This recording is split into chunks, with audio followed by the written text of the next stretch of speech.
step forward. Hello, everyone. This is Captain Diesel and Lelouch V, and Listening to the Then and Now podcast. thanks for coming, man. We're a little bit light today. Our co-host Ethan had prior obligations, but you still got two out of the main three main ingredients: sugar and spice here. Everything nice isn't here yet. I'm spice and you're sugar, or am I? No, sugar? absolutely not. You're sugar, of course. I'm This makes sugar. sense. Yeah. I feel like I'm the spicier part of the equation. I feel like I go. I mean, you usually play it safe. My takes are usually the hotter ones. I mean, The pessimist has to be sugar. That it just makes it's just funny that way, man. It's just I think we're getting too deep into am I a We're getting too deep pessimist? into it. I don't feel Absolutely. like I am. I would describe you as a pessimist for sure. That's crazy. But I'm an optimist though, so I mean it works, it balances out. Um, y'all, thanks for coming in. We have some great topics here to talk about today. But before we get into the main topic, what I think everybody's here to talk about, which is XMen 97, I have some few minor things that are some current event topics I wanted to kind of get into beforehand. If you guys will show me the patience. First and foremost, I wanted to kind of have a brief discussion over a recent film that came out. I did a review on it, being Late Night with the Devil. I done a review on it on my channel, but there was a little bit of a controversy going on with the film where people, I don't know how many people, is something I've heard through the social media vine, so it may or may not be a big thing, but there are some people who are upset by the fact that they had some AI generated art for, I think, 3 graphics that were shown in the film. Keep in mind, I've watched the film, and those 3 graphics, I don't even know which ones they were, for one. 2, they were maybe shown for at max 5 to 10 seconds on the film. And in most of the articles that I've seen about it, they never showed the pictures of which ones they were. So I'm not even sure how accurate that was. So the conversation isn't really about the film specifically, but around the concept of using AI art and generated in film and in content in general. I know that was a big point of contention when the AI generated art portions dropped on Discord and other softwares of that nature, and everybody was going crazy doing that. And there's a whole big conversation around the ethics of that, because there were essentially the AI art would just strip different pieces of people's actual art and kind of morph it together into what you're looking for. But Otis, I'd like to ask your opinion and your thoughts on using AI generated art in content in general, and like your thoughts on it. So it is an interesting debate because I mean, a part of it is like, I mean, obviously you want to find ways to give money to artists because I mean, this term struggling artist has been a thing since forever. Like, it's already a community that isn't paid well enough for what they do and their contributions to the entertainment as we know it. So you don't want to take dollars out of their pockets, but at the same time, if you are in a position where you don't necessarily have the money to pay an artist the way that you would need to, I mean, that is a way that, you know, new pieces of art is accessible. Using it on a medium like a film, I feel like you probably should kind of lean more towards trying to find an actual artist to make that for you. Just because, I mean, you're going into something with an actual budget. Like if you're doing something like, you know, using it to, I don't know, like help make social media stuff, I don't think it's as egregious, or, but it's a slippery slope. It's a tough conversation. So I think there's grounds for both sides. But do I think that it is a huge deal that they use, you know, 3 pictures in a film? I don't think. I think there's a lot worse things that happen. I think there's a lot of other corners that get cut in a film besides just that can be highlighted. But again, I think I am a little bit biased one way because I do use AI art for quite a bit for different things that I do, and I understand the benefits of it. But at the same time, like, I mean, artists got to eat too. Right. And I think my point on it, just to give more context, I don't know how I feel about this part, but for the film specifically, the graphic design team used the AI art for a template. So they edited the actual graphics for the film. So they didn't just like generate the original art and then just copy and paste it into the film. They added some edits to it. And part of the reason why I didn't care as much and I was fine with this was I know we just recently talked with Amanda. If you guys haven't seen that interview on the Blurred YouTube channel, go check that out. It was a great interview, great conversation with someone who is a graphic design artist. And I know that she mentioned that how some people will use AI generated art for like inspiration or outline, and they'll go in and add their own creativity and touches to that to kind of round that out. And as somebody to your point too, that's used stuff like Canva or even in Premiere, sometimes there are templates that I'll use when I video edit. Usually, sometimes you can't tell those templates are templates somebody else made if you're editing them and adding your own touches to them, unless it's somebody that used that same thing and kind of they just recognize the way it looks. And again, even then, I think sometimes that's rare that people recognize it because you're putting your own touch on it. So that being the case, I'd imagine that was something that was done here in this case. But if that's what's happening, where people are utilizing this thing as a stepping stone into the art they're looking to create, or it's like inspiration, because it's somebody that's a creative, creating something out of your brain from scratch, no matter what it is incredibly difficult unless you have that burst of inspiration or you're basing that off. Because usually you're gonna base your creative design off of something in your head. There's some kind of inspiration. It just seems rather easy to me because you can create that inspiration. I guess you can kind of force it a little bit with AI art to kind of give you something to look off of. And again, that being the case for me, I don't care as much. But again, y'all in the comments, let us know if you guys feel differently about that.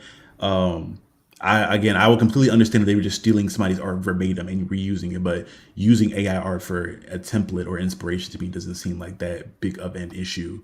Um, I think the only other thing I would do for that is to, I guess, credit that person, that the inspiration for it, and like the credit to the film or somewhere in it. Because if we're not using your exact art, I don't see the need to pay the individual if you're just using their art for inspiration, which is something But you could do before AI art anyway. right. So I mean, I think that is where the controversy comes into play with using AI art, since it Mm-hmm. is like going around and searching thousands of images to make one. You don't even know who all to credit. Mm-hmm. So that I think that's the bigger issue behind it than anything, is because I mean you are technically sampling a piece of several other people's art, but you don't even know who to cite it back to.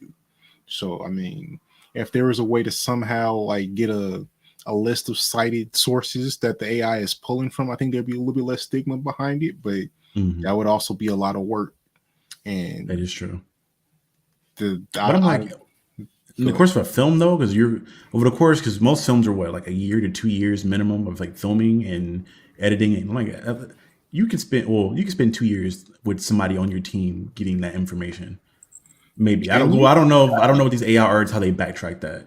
Maybe there's like because there has to be some kind of law because in the software, if the software has a sequence or a code that allows them to go pull from different places, there has to be some kind of backlog that's showing where it's pulling different images from. I'm assuming, just from the way computers work. But again, it may be easier said than done and from that standpoint.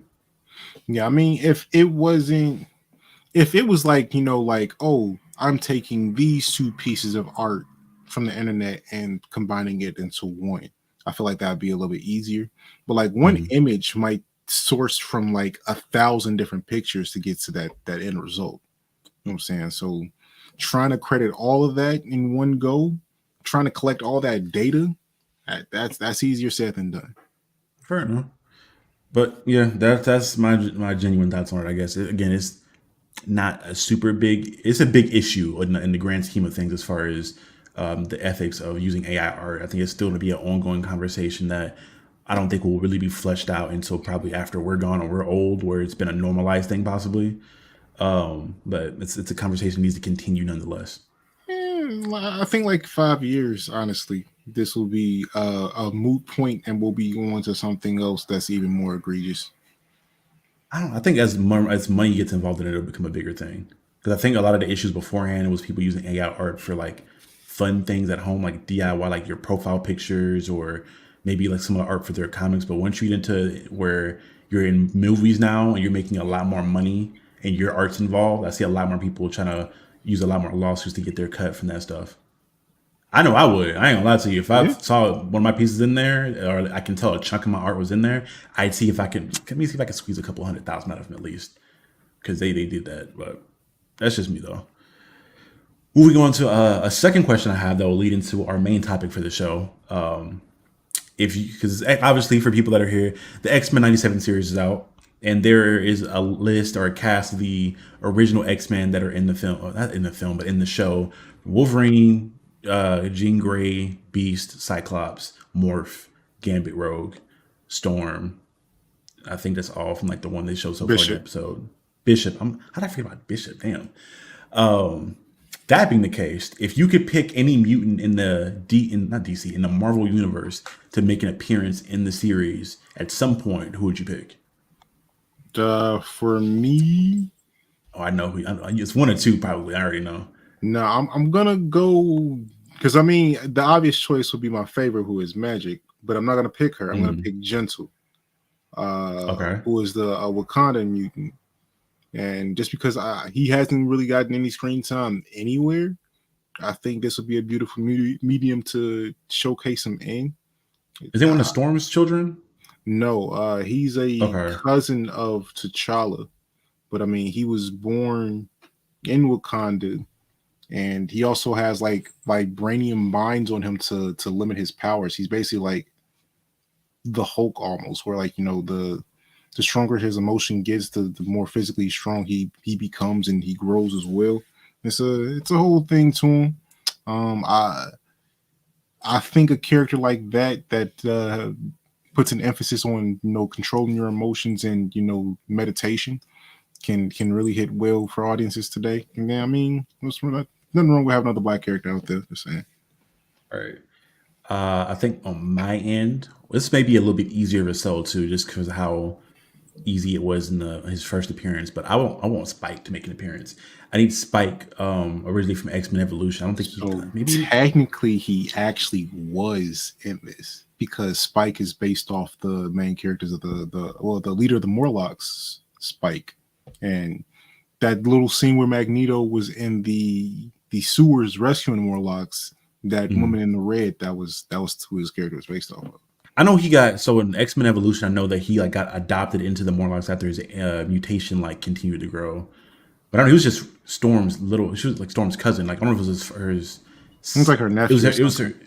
Yeah, like her sister's child. And I'm like, cool. Now that she's like lost her powers, I'm like, well, spoiled. Damn, I spoiled that for people that haven't seen it yet.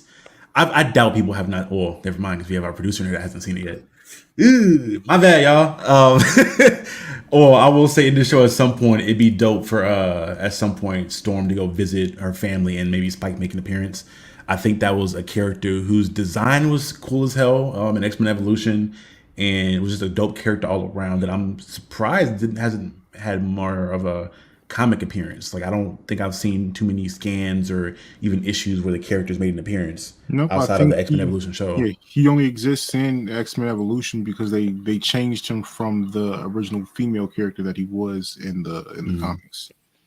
it's crazy. We got X-23 though. They milked her to death, but they're not gonna pick Spike up. That's crazy. I X-23 was in the digress. comics quite a bit though. Like she was She was originally in X Men Evolution. That's where her first appearance was. was She it? didn't exist. Yeah, she didn't exist before that show. You sure? Positive, 100%.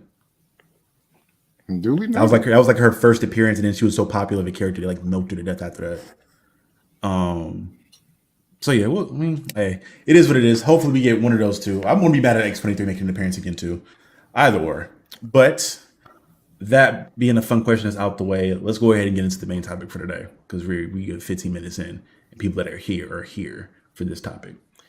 X-Men 97. What were your thoughts on the first two episodes that are aired? It blows the original out of the water like in the first Mm, 30 seconds of the show. damn.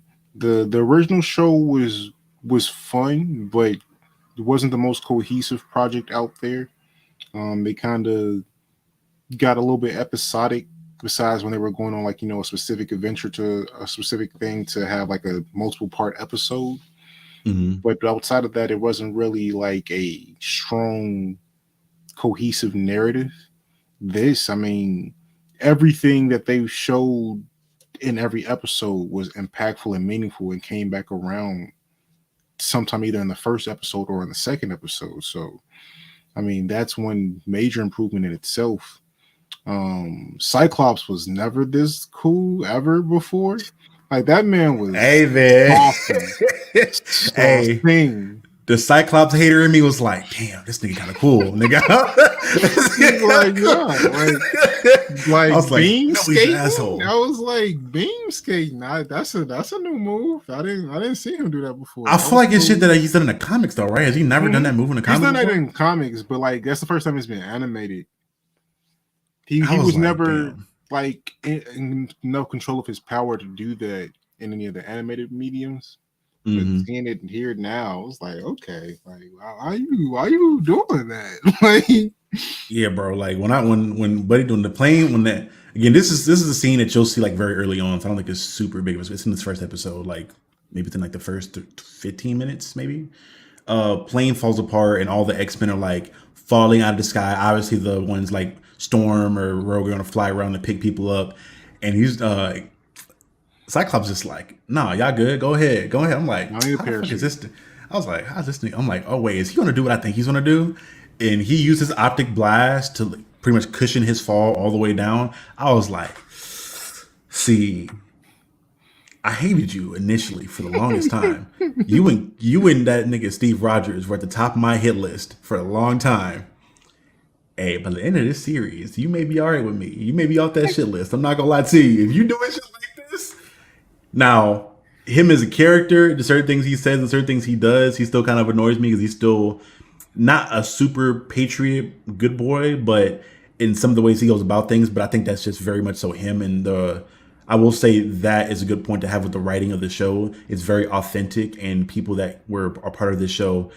I gotta look up to see if they were like the same original creators of the show from the '90s. I'd be I surprised if they were I because that was a think they're while just. ago. I think they're better. I think they just really studied those 5 seasons of the original show, and it was like, Mm. oh, we can make whatever happen because they set up so much that, like, if we want to do an ass pull and go into a deep cut of a run, we can do that because we've already got the backward lore to pull from. And they are doing that very successfully in regards to this all the callbacks in the original series they had from different technologies, from different references, especially like morphing into different characters in the show. They even like made a what's the word I'm looking for? They made like a little cameo suggestive appearance to Spider-Man. So we may be getting a Spider-Man 97 like a remake at some point. Because we know they're in the same verse because that crossover they had back in the day. Mm-hmm. And we even know there's even more characters like Blade and other characters like that are a part of this verse. Ghost Rider, they're all in the same verse. So I don't know how far they're going to stretch this thing to, but it's got some possibility. And if DC don't get their animated shit together, they've been shit the bed for a long time now. Y'all been living off of the Justice League and the Batman animated series stuff from the '90s and early 2000s for Shit's a hitting the while bed now. for a long time is a little rough because I mean, Young Justice and Harley Quinn exist. We're not gonna pretend that those don't, and I don't think That's either of those had a bad season personally. Personally, I think the last Harley Quinn season wasn't bad, but it was kind of I think. But two shows in 20 something years though, dog. Like over like 22 years because the original Justice League stopped airing in what like 04, 03, I something like mean, but I that. think Unlimited ran until about '07. You said what? Justice League Unlimited, I think that ran until like close to '07, if I'm not mistaken. Did it? Did it run that long? It may have. Again, I 07 and then we get into and then Young Justice came out what 2014, 13 around then. I'm like, so you've '06, had it ran to '06. But I mean, of course, 06. let's focus in, get on X-Men '97. What was your thoughts of the first episode, at least? Let's start there. Oh, again, back to the authenticity standpoint, this very much my biggest worry was seeing how these characters would feel in this big of a gap because you know that people coming back to watch this are older individuals most likely. I mean, younger people like myself are going to watch it too. I watched the show, but I'm not as emotionally involved as a lot of the old heads like our friends Nick and Greg of BLM, who grew up with this show, and the nostalgia is going to hit a little bit differently from them. For me, it hit, but again, I didn't grow up with the show, so it didn't hit for me the same way. This show for me, from a lot of, again, they did a great job in bringing back a lot of the voice actors. Jennifer Hellstorm, Jean Grey came back. Ashton Seeley Smith, Wolverine came back. A lot of the original cast came back to play their original characters, and they still sounded like those characters. I think Rogue was kind of pushing a little bit, but I think she's just older and was trying No, to. that was if I'm mistaken, the original voice actress for Rogue passed away. I mean, I can Did double she? check that, but it was I a thought different voice I. actress for this one. Okay, so that if that's the case, then that makes a lot more sense. But again, a lot of the cast still held up. Storm, that's one thing I was sad of. That first episode was She Storm. was great, Man, she still had a big great to impact in this both day. episodes, Still but to this her day, she's great. the introductions they had her coming in, like it made sense. I think because they gave her the same love that they do in the comics as far as putting respect on her name as a Omega level mutant. And for a lot of the times in the shows and sometimes in the comics, a lot of people don't really understand. I think they understand what the term means, but not to the degree of what it should be. I think sometimes they make Omega level mutants seem like just like powerful metahumans, but in context, when you go into what these characters can actually do and the reality warping of the mutants in this verse and the OD strength they have, and to some points you can damn near bust planets to some extent with certain characters, you have to make that power felt. And that definitely, like when in the appearance of her in the Sentinels, when the Master Mold was like Omega level mutant detected, I'm like, damn, we felt these soulless robots felt that. I felt that the fear in them with no emotion. It was crazy. Yeah, correction. The Norzen was Rogue in both. I don't know why that she sounded so much different. She's just older. I think like trying to make yourself sound like you did when you were in like your 30s or Yeah. 20s is kind of tough when you're older like that. Um, yeah, Dwayne, thanks for tuning in and watching, man. But yeah, Storm was amazing. Storm was made an amazing appearance, and she just has this like when we talk about like people acting as Rogue in like live action, it's because of that commanding presence and powerful voice and presence she has. Um, So like you Storm. have to be very, yeah, Storm, because like her voice is felt. She has that like little raspiness and like bass in her voice that makes her feel commanding and powerful, like a force of nature, literally. And they made that felt. They put a lot of respect That's on her. why Angela Bassett was supposed to play her in the live action movies and not Halle Berry. Sorry. I ain't mad at you. I agree. I agree. But yeah, her Wolverine. I'm surprised there wasn't a lot more Wolverine in this show so far. Maybe it'll be a bigger thing in later episodes, but I feel like they've over the course of the last 20 years since that original movie, those movies dropped, they've been milking Wolverine to death in video games, animation, live action. They were just milking Wolverine dry.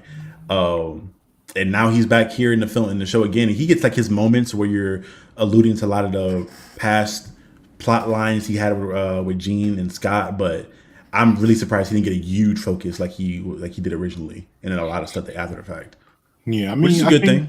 I think this series does a good job of highlighting each of the characters and their individual struggles as well as how they apply to the overall team dynamic. I think Hmm. that even in combat, you also see how they have mastered their abilities to in a way that they can, handle their own and also do some impressive teamwork as well. I think the team for this show really combed through and studied those characters to really highlight them in the best way possible here because I mean everyone felt interesting. I think the only person that really didn't get enough highlight, in my personal opinion, is Bishop. I don't think he really got too much like of his own Right. individual character development as of yet. But seeing how the second episode's end and knowing what they're building up to, I think that he could definitely play a bigger role in that because I mean they're essentially I don't want to spoil it, but I do have an article up about that on blurred.com with I think it's going to happen in episode 3. So if you are here, make sure you check that out too. But they are dancing around a very the birth and existence of a very popular character in Marvel, which they've also shown in the original X-Men series.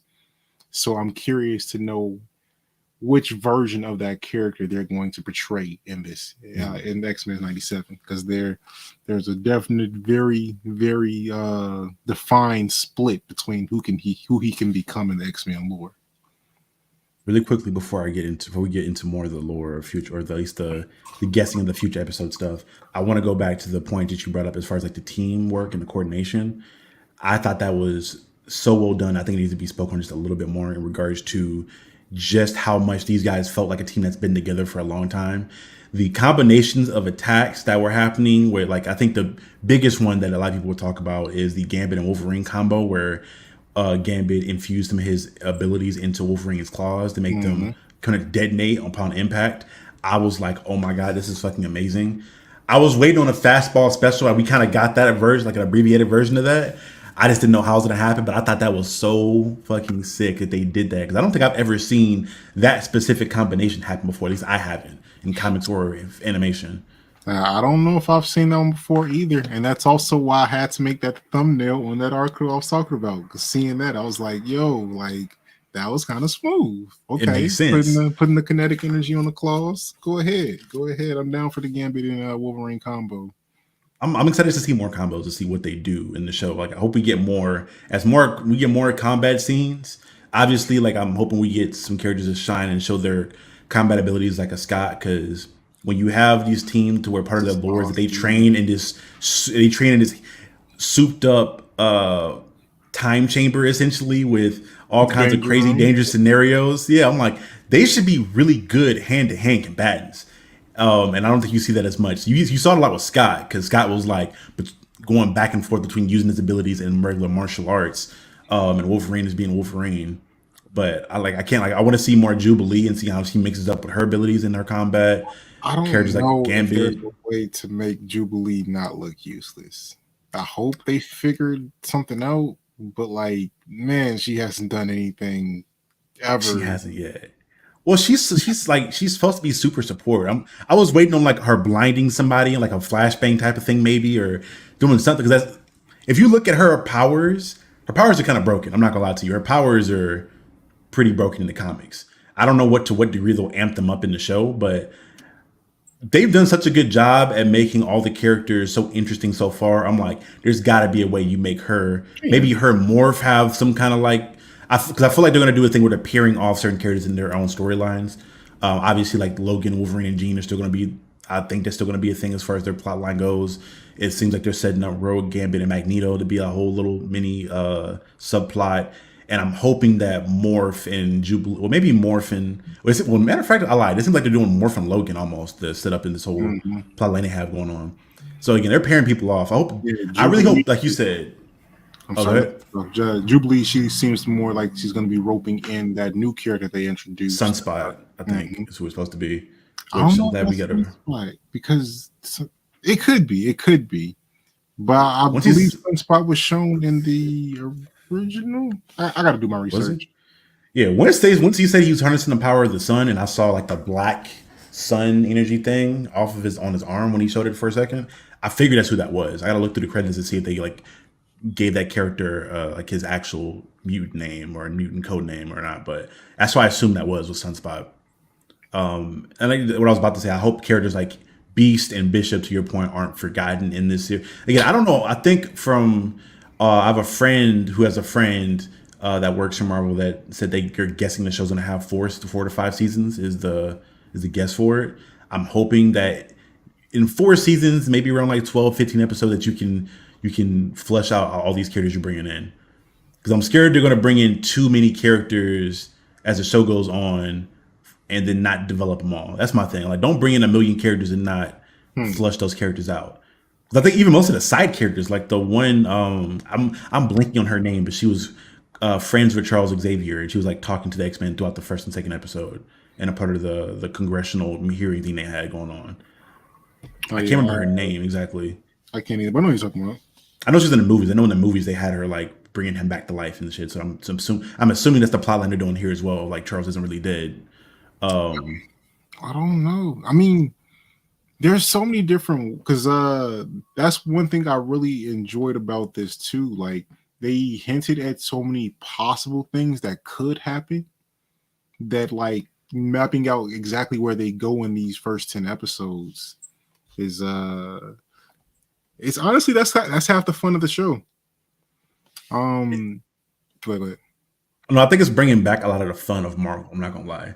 I think this Deadpool for sure is gonna be a part of it. A lot of the fun I remember having as a Marvel fan was when they're in the MCU and things were going on was because the universe has been around for so long and there's been so many stories told.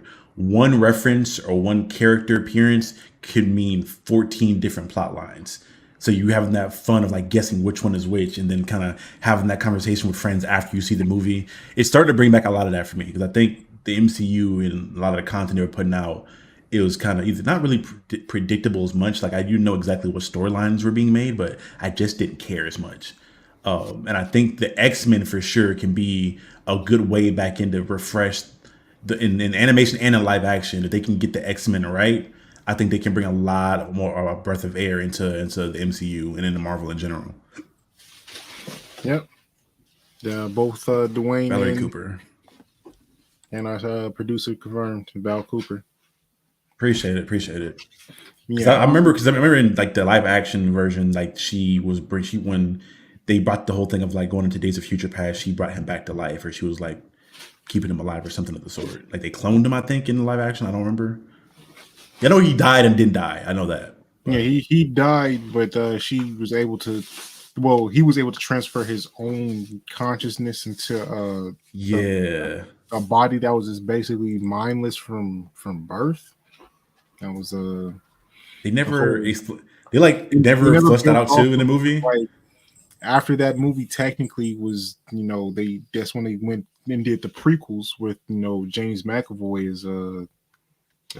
as Charles Xavier, and then they eventually came back to it slightly with Days of Futures Past, but never really revisited and fully fleshed it out. So, like, hey, bro, didn't you like explode in the movie before? Not even explode. He just became dust. All he was dust in the wind. Yeah. Oh man. But yes, the series has been.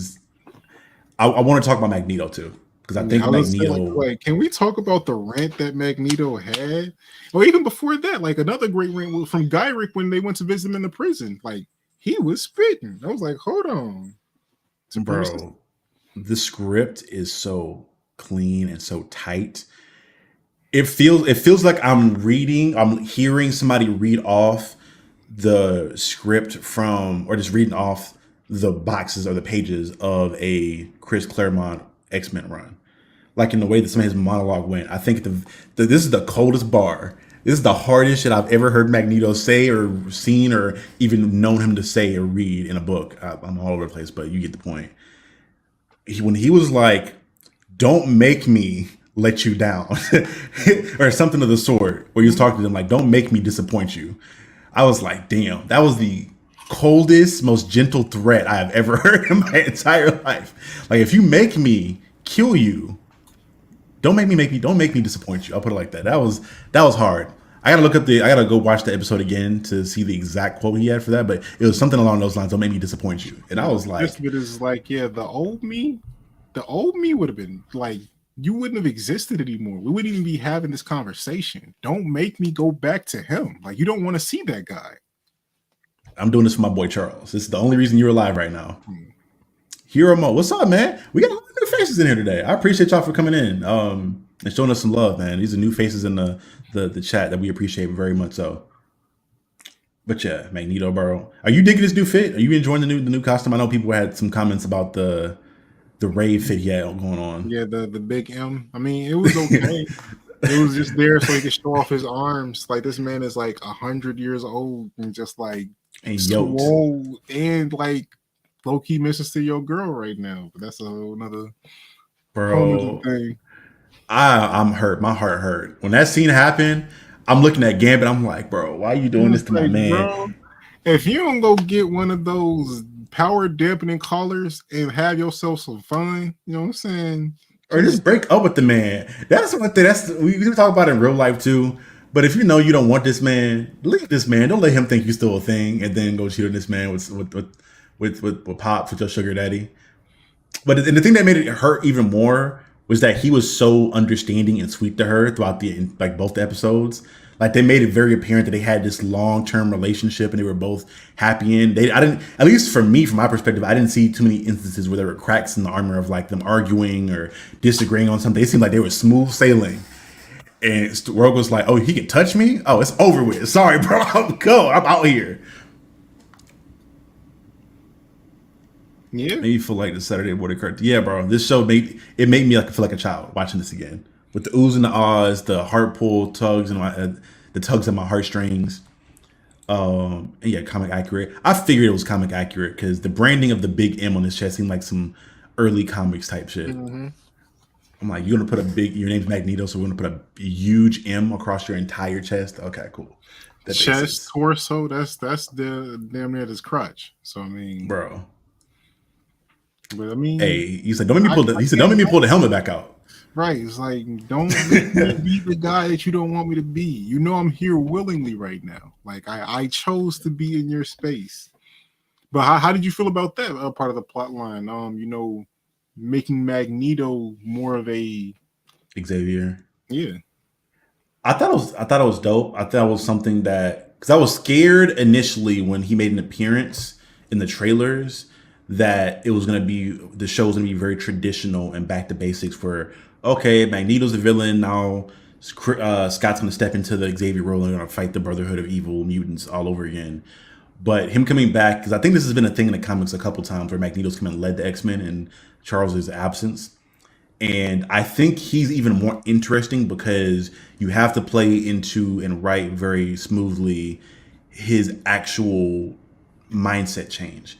Because you going from essentially a supremacist and freedom by any means necessary, because again, this is the whole Malcolm X, Martin Luther King thought processes colliding with one another. So you to go from that and being that much of an extremist and a supremacist and a purist to now you're starting to understand what your best friend essentially was kind of saying in that sense and changing your ideals to match that. It's a lot of potential for writing there to show the development, and I think they're starting to get into some of that. Because I was like, I hope this isn't a thing to where, oh, my friend died, now I'm going to adopt all his ideologies. But you can actually see in like some of the comments he had made to that congressional hearing or that committee that he was still questioning some of the ideologies a little bit. Like, I'm doing this, I'm trying this out, but don't make me go back to the old me, because I can do that in a heartbeat. It's like, man, I'm trying not to be a killer, but don't push me. Literally. And he definitely could do that. Again, we talked about the animation with the Scott Summers fight scene and the choreography for that. They're just showing just how strong these mutants are in this animation. And him pulling up, like bro, that was some god tier shit. For him to pull up an entire, like, I'm imagining, again, the State of the Union is what I'm thinking about. Like, imagine pulling up, essentially, I'm assuming that's what that was like a reference to, was the State of the Union building. And him ripping all that up from the ground up and pulling everything like damn near into the orbit. atmosphere, into the orbit pretty much, where you can see stars and shit. And he's like, look, because you could have talked to him down there, but you just was going to be so extra and pull him into space to talk to him just to flex like, hey, I can be me. Don't make me be me. I'm going to be Charles right now. That was the most like put my dick on the table type timing I've ever seen. I'm sorry if there are children watching. I'm sorry, but that's what that moment felt like to me. I'm putting it on the table. You gonna look at it. Yeah, I mean, pretty much. It was one of the best flexes I've seen without having to like legit like just show a show of might. Just like, you know what I could do. You know what would happen if I wasn't using my power. Like if I just decided to like stop using my powers, it's over with. You are done. You're This gonna man fall. over here that has wronged my people, I could have folded him 4 ways from anyway at the thought for what he did. So I mean, I don't know. It's just, I always respect people that like, you know, hey, I really could do this. You know what I'm saying? On that Jay-Z, like I could have did anything. You know what I'm saying? I know where you live. Literally, and if I don't, I'm gonna find you. Right. I will find you and I will kill you. That's the vibes he was giving off, the Liam Neeson vibes. But one thing I want to ask you your take on to see if you think they'll go in this direction. Because to your point, how you mentioned earlier, it was better than the old show because it didn't seem as episodic, which I think was just the show being a product of the time. Back then, like most shows were episodic, and they had like the brief runs with like a certain arc where they would do. It was very comic based. This, do you think they're going to keep? Because it seems like they're building up to like another big plot line, which we can get into in a little bit about what you think that plot line is. But part of me enjoyed the branching off at certain points to get more development on a certain character. I think a lot of people enjoyed the Wolverine stuff. Obviously, that's why he got milked to death after the fact. Episodes where he would like go off to find stuff about his past, and I think him and Morph like alluded to that a little bit in like the second episode where they're like drinking beer in a tree. So maybe that'll be a thing where they go back to kind of explore more of his past. I don't know. Hopefully, they're not just gonna redo the same stuff from before, with like the Omega rating going to Canada and stuff of that nature. But I would love for maybe do like a slice of life episode where everybody has like a vacation day where people are going to do their own thing. And again, I think those kind of episodes are needed to flush characters out more. Because when you have a cast and a supporting cast this big, it's so hard to develop them in real time during this big plot line. So I think episodes like that are kind of needed so you can have a breath of air to be like, okay, this is why this person is the way they are, and this is how they're going to develop going forward. Seeing that this season is only going to have 10 episodes total, I don't think they're going to give us much, levity or light. I think it's going to be really concise and heavy hitting. Like I don't see them pulling any punches. And again, with seeing how that second episode ended, knowing that means one of two people are coming. Yeah, it's going to get heavy pretty quickly. I mean, even the birth of Nathan Summers really implies a lot because that's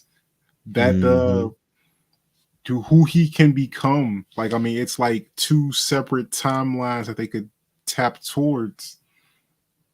And seeing as they already kind of alluded to, like, Sentinels, it's so many ways that it can go. And that's what really makes it exciting because, like, you never really get to see any of the children of Jean or Cyclops grow up. If they kind of give us a little bit of that opportunity through this series, I'm excited. Or even when they do let them grow up, it's for like a specific line where they get to do one really important thing and then they're gone again. I really want to see like them really be a character at some point within the series. That's what I'm hoping for.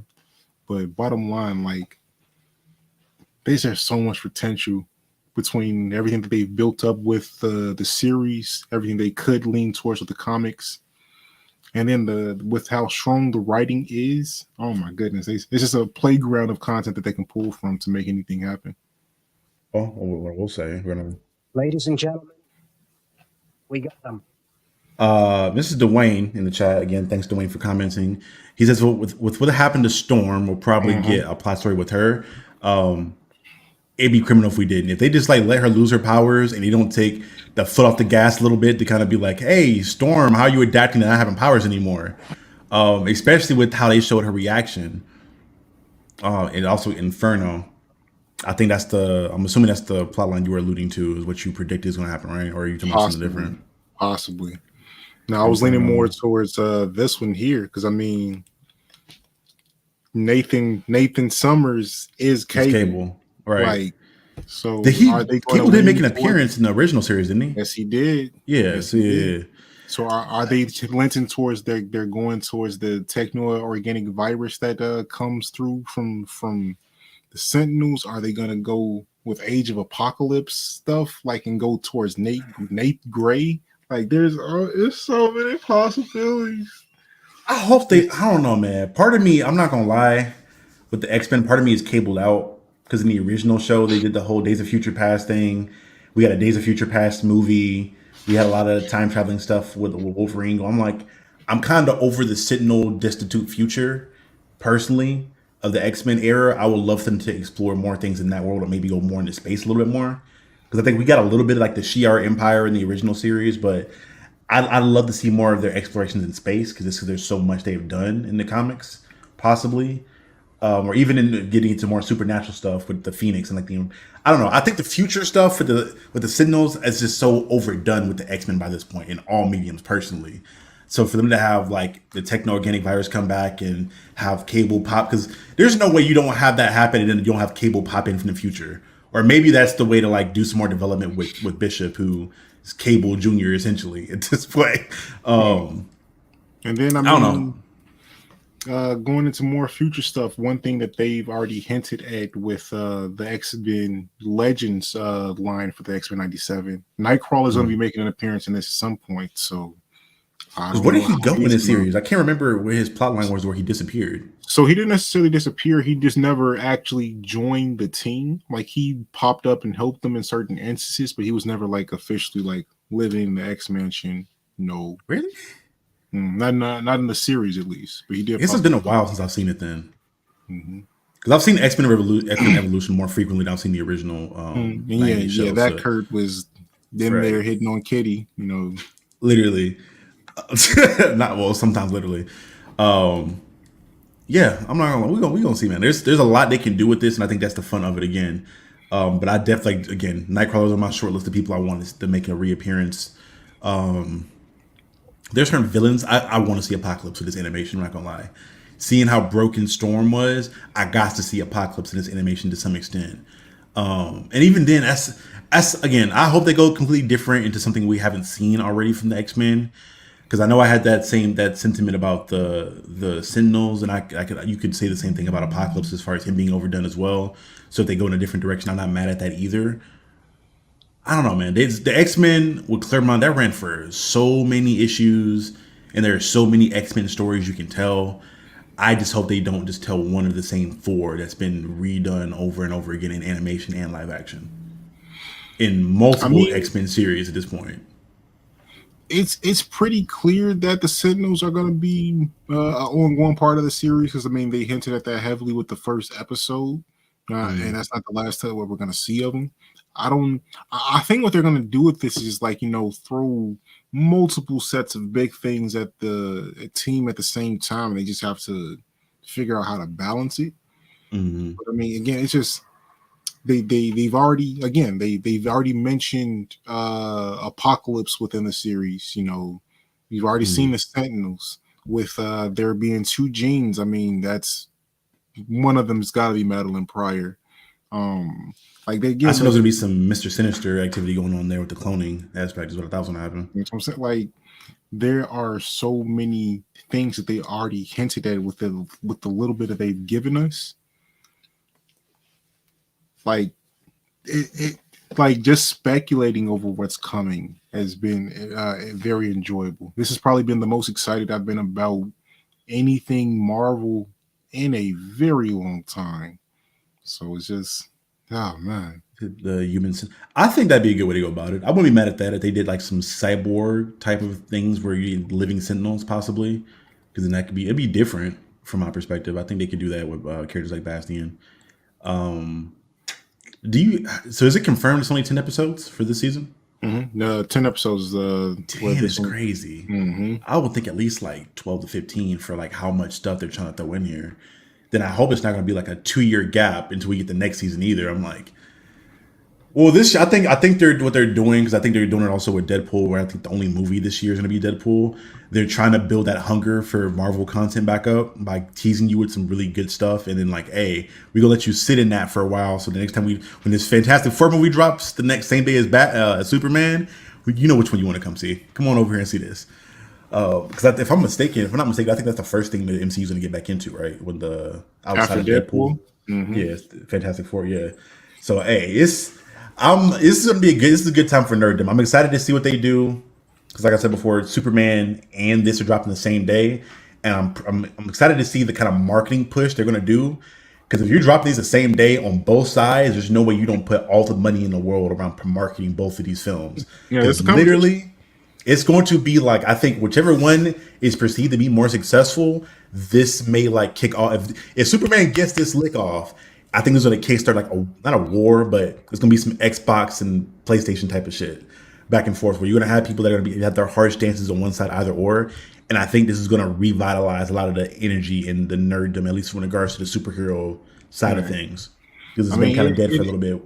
for me personally, either one is going to be a tough push. I've never been a huge fan of Superman, nor have I been a gigantic fan of a Fantastic Four. And then having the bad taste in my mouth of the previous live action iterations of Fantastic Four, they have a lot to sell there. And then, I mean, going back over to the DC side, Superman hasn't been really well received in film since what, the Christopher Reeves run? I don't know. I've seen people like slobbing all over. Oh my god, I'm blanking on Buddy's name now. Cavill. Cavill, yeah, Cavill Superman. I think that's the one of the brighter spots that people enjoyed was his I Superman. mean, Man of Steel was a solid movie, but like nobody liked Batman versus Superman or Justice League, really. Like, I don't think they made like the movie, but I think they liked because whenever the news came out that he wasn't coming back, the death threats and the AI art of Superman murdering James Gunn was going rampant on the internet. Like people were really hurt about him not coming back as Superman. 'cause people like Cavill. Right. So Cavill like, Cyclops, I'm still putting that out in there. there's no way he doesn't come back to do something in Marvel or DC. As big as a nerd as he is, he's coming back to do something. I don't know what it is, but he's doing something, I think. Cyclops. Do Cyclops. It just makes sense. He's got the everything. Just be Cyclops. But to your point though, in regards to the Super Fantastic Four and Superman not being most popular, I think that's part of why it's going to be really detrimental to these things being good. One, with the Fantastic Four being they were outside of Spider-Man and the X-Men, they were Marvel comics for a very long time. Like the first family, they pushed that they were the popular thing. So if you can get them and make them popular again, I think that could be they could do a lot for you, as well as the fact that along with Superman, they're a lot of the bigger, well-known things and a lot of the characters in that universe have revolved around or collaborated with them to some extent. So you're pretty much, I think, in my opinion, and what my guess is, they're using both of these films as like gateways into showing the greater universe. The MCU maybe not as much because they've shown a lot of that already to this point, but for sure I know what DC they are from all the people that were announced to make an appearance, from like the Lanterns to the magic stuff. Like they're trying to show a lot of stuff. But I digress though. I'm not gonna get in. I want to move too far from the X-Men stuff, but I think there's a lot that can happen between this. It's not a mistake that this and Deadpool are the two things dropping this year, and both involving X-Men heavily.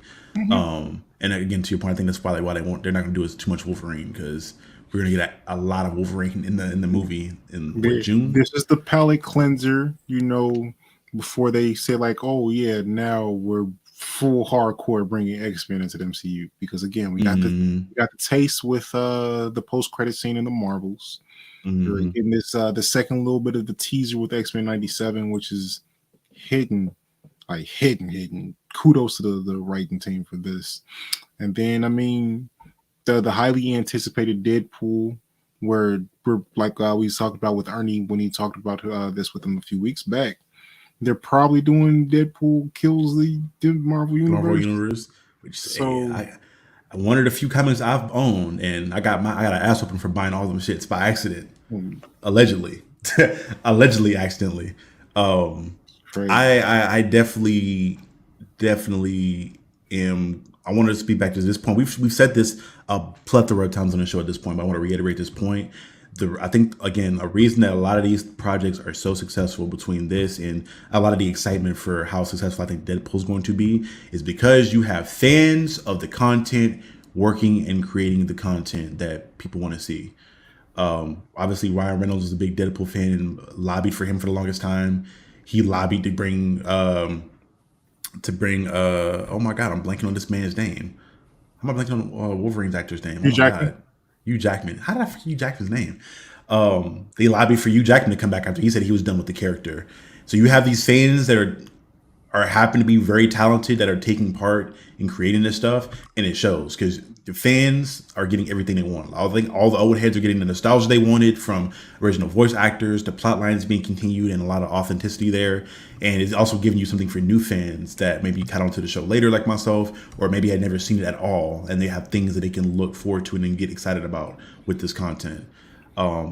So again, hopefully we're getting some Star Wars coming up with the Acolyte. I don't know, not if Filoni and Favreau in charge, but this is how you approach this kind of superhero content that has a legacy. You get people that know the content the best, so they can write things around it personally. Or you get a Kevin Feige who was not a comic fan at all, and then just got immersed into the world later on. Yeah, I mean, I'm hoping this is the start of a new run for the MCU because it has been the greatest lately. I mean, Thor 4, Eternals. What else? Talk about TT films, so all the Thors. I will say, to the credit of the MCU, I don't think that fans. I think people in general. I think we would have had this conversation at some point in regards to customer satisfaction. I don't think all the time fans necessarily want new stuff. They don't want experimental stuff. They want stuff that is familiar to them. Again, like with this show, they didn't experiment too much with the thematics of it and like the formula for it. They kept things very similar to basic and just added in a few things here and there. Because a movie like The Eternals, I thought was a really well crafted film, but it had some parts that could have been more wanting. But I think a lot of people genuinely just don't like that film in color. They think the trash work is thrown on a lot with any MCU film over the last 6-7 years. Not 6-7 years. Or the last like 2 to 3. 6-7 is Yeah, 6-7. That's going back to everything basically post Endgame, which is pretty accurate. Everybody's been. Was that 6 to 7 at this point? Yeah, that's 6 years ago. 2018. Damn. Yeah. Damn, I feel old, bro. I didn't think it was that long ago. That's crazy. But yeah, I think after Endgame, that trash fur got thrown around a lot for a lot of stuff, and some of the shows and the movies were well deserving of that. I think there were a lot of like gems hidden there. We talked about, we've covered a lot of them. Werewolf by Night was a gem in there. I think The Eternals was a well crafted film. I'm trying to think of some other shows that were like genuinely good. I thought WandaVision was solid. I didn't think it was terrible, but there were high points and low points. I think in the same episode. Right. But I think people boxed everything up into that trash label and didn't give things a chance because it was different. And a lot of it, because they approach different shows in very different directorial styles by giving these different directors chances. But the things that were a lot more similar to the formula that people enjoy, again, play on nostalgia a little bit, give the action, and add a couple bells and whistles that aren't too drastically different from what people know. And that's your formula for a good Marvel or DC thing. Because ultimately, you're playing off of nostalgia, if we keep it a buck. Stuff like Invincible they can take liberties and do different creative things because the fan base isn't as broad, doesn't go back as long. But with stuff like this, where you have generations of fans going back to like, damn, depending on how, like sometimes the 70s or 60s, depending on how old the fan is, you have to appease and play on so much nostalgia from so many different generations. It's hard to try new stuff, personally, from my observation of it. And going to Dwayne's point, this phase was hit or miss. Like, so there are things that I think are pretty good. I enjoyed Shang-Chi. I enjoyed the Marvels. Of course, Guardians 3 was phenomenal. But I mean, I hated Echo. I thought that was like the major disappointment. Hawkeye could have been better. WandaVision could have been better. The Multiverse of Badness definitely could have been better. Capping that off, like No Way Home was one of the best movies that they've ever made. So it's really mixed coming to this phase of the MCU. But I'm hoping that they start a new chapter with Deadpool. I don't think that that's going to be like a crazy narrative one, but I do think it's going to be a really fun movie that it's difficult to not enjoy, no matter who you are, really. And then, I mean, we'll see what they can do with that Fantastic Four. But we're going to see, man. If there's any level of the depth that's in this XMen 97 series in that, like if you approach anything with that level of writing, it's hard to make it bad, in my opinion.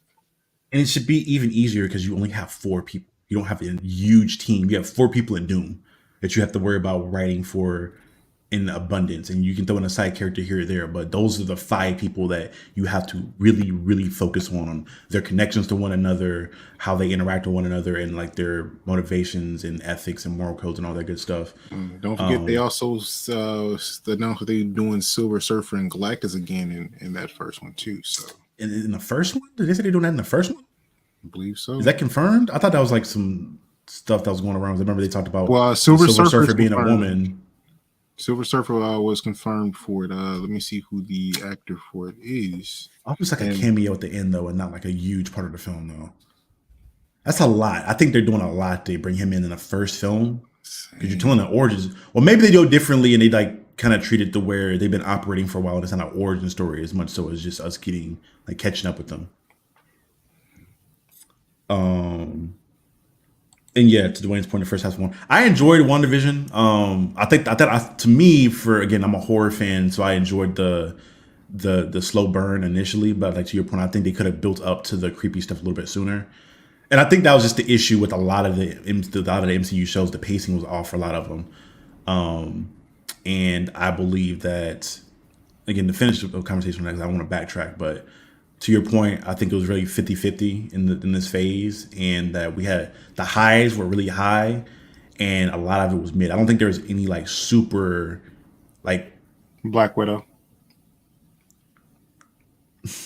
Even then, that was like it was mid. That wasn't trash to me. I got my action I wanted. I got the comedy. I didn't think that was trash per se. I didn't think it was like at this point I'm willing to cave in and go with Secret Invasion, like the levels of trash where they just like had no idea what they wanted to do with that, which hurt my heart. So disappointing. The Thor movie, I don't think that was trash either. Again, I think a lot of them were very like mediocre. I don't think Thor was trash. Wasn't trash. I don't think it was trash. I'm leaving. It was. No, we've been. I don't think it was trash. And you know how I feel about those Thor movies. I don't like. I absolutely hate with a passion. Absolutely despise Ragnarok, and I don't like any of the Taika Waititi Thor movies. But that one wasn't horrible to me. I think what made it really bad was because it wasn't what we were expecting, and they gave us a taste of what we were expecting, and then like pause. But they didn't give us the whole thing. They gave us taste, not the whole thing. They gave us tip. They gave us no shaft. It was crazy. They gave us Gore the God Butcher with one kill. The entire movie. On screen, at least. There's a lot of off screen, but even though you wasted Christian Bale at that point. Like Christian Bale seemed like he was getting to his like method acting bag that he'll do sometimes, like American Psycho or other stuff, where he's in his crazy bag, and he did it great in that and becoming that character. And I'm like, you wasted that. You wasted it. Because you did a thing where you killed him off too, to where maybe if you'd have let him escape and like maybe make it a reappearance later on, I would have been like, okay, it was bad, but at least we can get him back to do something else at some point. But because you killed him off, I'm like, that's it. That's all we're getting from Gore the God Butcher now. They literally had a pantheon of gods that Gore the God Butcher didn't show up to. That's just like...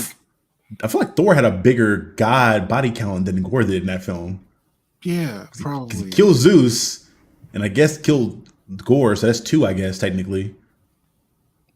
Yeah. Oh, that's crazy. Man. Yeah, I'm trying to avoid the anger that usually hits me when I talk about those movies. Yeah, it's definitely and to Dwayne's point, I think he talked about that being watered down one, but the Fantastic Four, the theory that I think I've seen new rock stars throw around, a lot of people talk about as far as it's taking place in the 50s and the 60s, because they're still like dancing around who the Baxter building, not the Baxter building, but that building. I can't remember the name of that building. Baxter building? In Spider-Man. Is it the Baxter building? Well, it's the Baxter building in the comics, but they ever confirmed the name of it before that though? Like they haven't announced who owns it yet. They keep like going around the building or showing like Spider-Man like swing through, but they never show like what logo or whose name's on the building now. And that's because it would be like a big giveaway, I guess, in the MCU at this point. So I'm assuming it's going to be on some Sentry type of stuff to where the world has forgotten the Fantastic Four, or maybe they never knew about them to some extent. Outside of, or maybe it's Captain Marvel type of stuff where Fury's around and he was a part of them hiding somehow and kept them in the dark, which again, if that's the case, why the hell were they around for Thanos? I think that's whenever a new hero's brought up, that's always the thing. Like, where the fuck were you when Thanos popped up? Like, where were you at? Shang-Chi, if you were around when Thanos was here, it would have been a wrap. It's gonna be some type of ass pull. It's like, oh, they couldn't show up because of reasons, and yeah, guess what? Now they're the centerpiece of the Marvel world, so have fun. Right. And the only last thing I want to get on to before we get ready to get about it, because we've been in here for an hour, is this last comment about Dwayne here. As far as them stop killing their villains, it's okay for villains to win sometime. I think, like, to make a little bit of allusion to something else that's really been, I'm not gonna say really well written, but something like the WWE, where for the last 20 plus or 30 plus years, what makes that thing great, or they're in the formula of creating a face, creating a heel, creating this the thing that always works, and the reason why people are so invested sometimes, and a lot of the times, is that the villains are really good and people love to hate the villains. A lot of the times people are more invested in, like, I think people love Randy Orton more when he was the Legend Killer, when he was the Viper and was a villain, more so than when he was like the face. I think people enjoy Roman Reigns more now. The reason he's had the run he's had is because he's a heel now. It wasn't when he was like a baby face. It's okay to let your villains win. The Rock, yeah, The Rock is for a big portion of it too. I think, well, him is 50-50. I feel like people love to love him and love to hate him whenever he's doing whatever. I think people just like The Rock in general because he's The Rock. Stone Cold Steve Austin, I probably will put in that category. Like, when he's a villain. Ric Flair to another story. Like, literally all the better superstars outside of like The Rock, Rey Mysterio, maybe. That's about. I think Rey's the only one I can think of that didn't have like a huge heel arc in the WWE, and people still loved him because he was usually the underdog in a lot of situations. But besides him, all the better wrestlers that people enjoyed had their peak during their heel era when they were villains. Yeah, I mean, all of the best movies in the MCU had the villain be like the main showcase of it. Like, Infinity War is the best movie that the MCU's ever made because Thanos won. Bro, I think Age of Ultron has so much potential. But how they debuted him and how dope his design was. Rant that he had. Oh, man. Them basically turning him into a teenager by the end personality was a waste. That trailer, I will never forget that trailer for that film. Where they were playing the music, the Pinocchio music with No Strings on Me, and they showed that little monologue, like a snippet of it. I was like, I'm sold. This is it. And we got that for the first 15 minutes of the movie. After that, I was like, wow, man. And they never stick the landing on their villains. It's very similar to horror, to where you never show the demon, the monster, or whatever it is too early, because once it's around for so much, you get accustomed to it, and you get desensitized to it in general. And I think it's a lot of times, yeah, unless you're Sukuna. Because at that point, well, even then, you're not even showing him all the time. He's still like hidden most of the time. He's there around. He's there. But yeah, man, that's the issues with MCU. That's essentially I know we kind of went on a random tangent like we do here in the Then and Now podcast. But I think we talked about, we stayed on topic for a good bit. We talked about XMen 97 for a good bit before we went on a tangent. Last thing, rating those first two episodes. Were you getting them? Oh, those are 10s. Those are perfect. I couldn't ask for more from those two episodes. That's the perfect way to kick the show off and get people invested. Now it's going to be tough because I'm like, I hope you put that effort into the other 8, because if you did not, people are going to be mad. You are going to have people. I already know we have some people like Marcel Dupree who already he's being the contrarian, like he normally doesn't like the first two because he doesn't think they're well written and the dialogue was kind of trashed. I've seen them post that in one of the groups. So you already have some people that are just being contrarians and don't want to like the shows. But if you fuck this up after you started so strong, people are going to be running for the hills and asking for your head. Yeah, because I think the only thing worse than just giving straight out trash for a show is showing potential and then giving out trash. Because now you're pissed. Cough Fairy Tale. Cough Goblin Slayer. We're not doing this. Cough Shield Hero. We're not doing this today. Leave this shit. Anyway, y'all, we gonna stop and get up out of here before me and this nigga fight. Again, thank you guys for coming to the new faces, Dwayne, Hero Mode Podcast. Thank you guys for showing up and showing out, commenting actively throughout the whole show. We love seeing new faces here, and we hope you guys subscribe to check out the content we have in the future and a lot of the dope stuff we've already done on the channel. We got like 300 plus videos deep, from reviews, interviews, some game show stuff we've done with some other creators. We have 2 years worth of content on this channel now. And we are appreciative of any support we've gotten up to this point and any continued support. We're still on the road to the 500 subs. That's a short goal. We need like 60 more subs for that. But obviously the big goal is that 1,000, is that big 1,000. And we love your help getting to that point. You have any other closing sentences before we get up out of here? Don't fumble the bag. It's been a long time since you've had this much positive attention. Don't fumble it. Side note, DC, you are number 3 in superhero content right now because Invincible is. Man. Hey, we're gonna talk about that. I think we'll wait till Ethan gets back to talk about that, because I already know he wanted to talk about XMen. But yeah, Invincible this season. This is what he brought this season back, man. Anyway, again, thank you guys for showing up, showing out. This has been Captain Diesel, Lelouch V, and You're listening to the Then and Now podcast. I'll see you guys next time. Peace. No Warner Brothers is up.